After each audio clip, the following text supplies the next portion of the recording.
कहा जाता है कि भगवान श्री हनुमान आज भी जीवित हैं।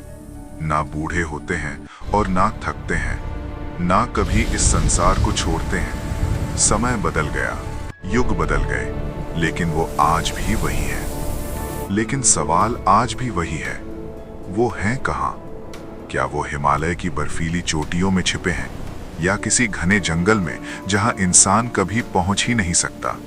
या फिर वो हमारे बीच ही हैं, लेकिन हम उन्हें पहचान नहीं पा रहे। सदियों से ऋषि मुनि साधु एक ही सवाल लेकर निकले, हनुमान कहाँ हैं? किसी ने हिमालय की गुफाओं में तप किया, किसी ने जंगलों में वर्षों बिताए, किसी ने मंदिरों में जीवन गुजार दिया, लेकिन उत्तर किसी को नहीं मिला। भारत में हर गली, हर मंदिर उनके नाम से गूंजता है, लेकिन सिर्फ भारत ही नहीं, दुनिया के दूर दराज इलाकों में, जंगलों में रहने वाली जनजातियों में एक ऐसी शक्ति की पूजा होती है जो दिखती नहीं लेकिन महसूस होती है। हिमालय की ऊंचाइयों में, जहां शांति इतनी गहरी है कि समय भी ठहर जाता है, वहां आज भी उनके होने का अनुभव होता है, जैसे वे अभी भी तपस्या में लीन हों। जितना इंसान बाहर खोजता है, उतना ही वो उनसे दूर होता जाता है, क्योंकि हनुमान जी को देखने के लिए आंखों की नहीं, विश्वास की जरूरत होती है, भक्ति की जरूरत होती है। क्या तुमने कभी महसूस किया है कि इस संसार में सब कुछ वैसा नहीं है जैसा दिखता है? कलयुग के इस समय में, जहां अधर्म बढ़ रहा है, जहां मनुष्य अपने ही मार्ग से भटक रहा है, वहां एक ऐसी शक्ति भी है जो कभी सोती नहीं, जो कभी रुकती नहीं। वो हर स्थान पर है, परंतु दिखाई नहीं देती। लोग कहते हैं भगवान इस पृथ्वी से चले गए, पर सत्य कुछ और ही है।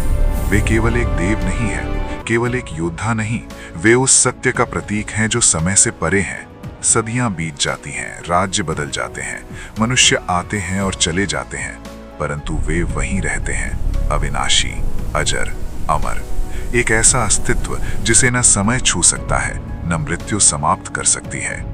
और तभी साधु की आंखें खुलती हैं। वो बाहर नहीं देखता, अंदर देखता है, और उसे समझ आता है कि जिनकी वो खोज कर रहा था, वे बाहर नहीं, उसके भीतर है।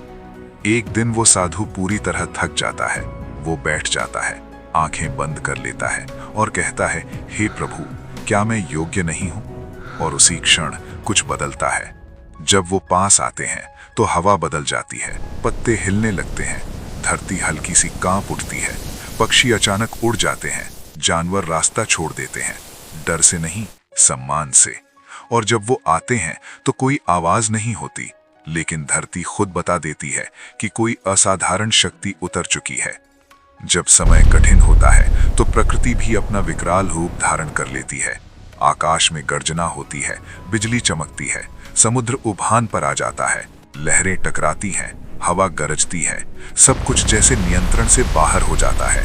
परंतु उनके सामने ये सब शांत हो जाता है, क्योंकि वे प्रकृति से परे हैं, वे स्वयं शक्ति का स्रोत हैं। उनके कदम सिर्फ चलते नहीं, धरती पर अपनी उपस्थिति दर्ज कराते हैं। हर कदम के साथ समय धीमा पड़ जाता है। वे आगे बढ़ रहे हैं, धीरे पर अड़िग। उनका हर कदम एक संकल्प है, उनकी हर श्वास एक तपस्या है। जब उनके चरण धरती को स्पर्श करते हैं तो केवल धूल नहीं उठती, समय स्वयं हिल उठता है। छोटे जीव दूर हट जाते हैं, पक्षी आकाश में उड़ जाते हैं, हवा तीव्र हो जाती है, परंतु वे पूर्णतः शांत रहते हैं, क्योंकि उनका उद्देश्य जीत या पराजय नहीं, धर्म की रक्षा है। उनका स्वरूप असीम शक्ति का प्रतीक है, जिसे शब्दों में व्यक्त करना कठिन है। बलवान शरीर परंतु विनम्र हृदय, आंखों में तेज पर आत्मा में शांति। उनके मस्तक पर तिलक और उनके हृदय में विराजमान है प्रभु श्री राम, और उनके कंधे पर उनकी अमर गदा, जो केवल युद्ध का साधन नहीं, न्याय और धर्म का प्रतीक है। जब चारों ओर शांति छा जाती है, जब हवा धीमे धीमे बहती है और वृक्षों के पत्ते जैसे कुछ कहना चाहते हैं, तभी कहीं दूर एक आहट होती है। एक कदम, फिर दूसरा, धरती हल्की सी कांप उठती है, जैसे कोई साधारण जीव नहीं, कोई दिव्य शक्ति चल रही हो। उसके कदमों में शोर नहीं है, परंतु उसकी उपस्थिति हर दिशा में महसूस होती है। वे समुद्र की ओर बढ़ते हैं, लहरें उठ रही हैं, हवा तेज हो रही है, जैसे प्रकृति भी उनकी प्रतीक्षा कर रही हो।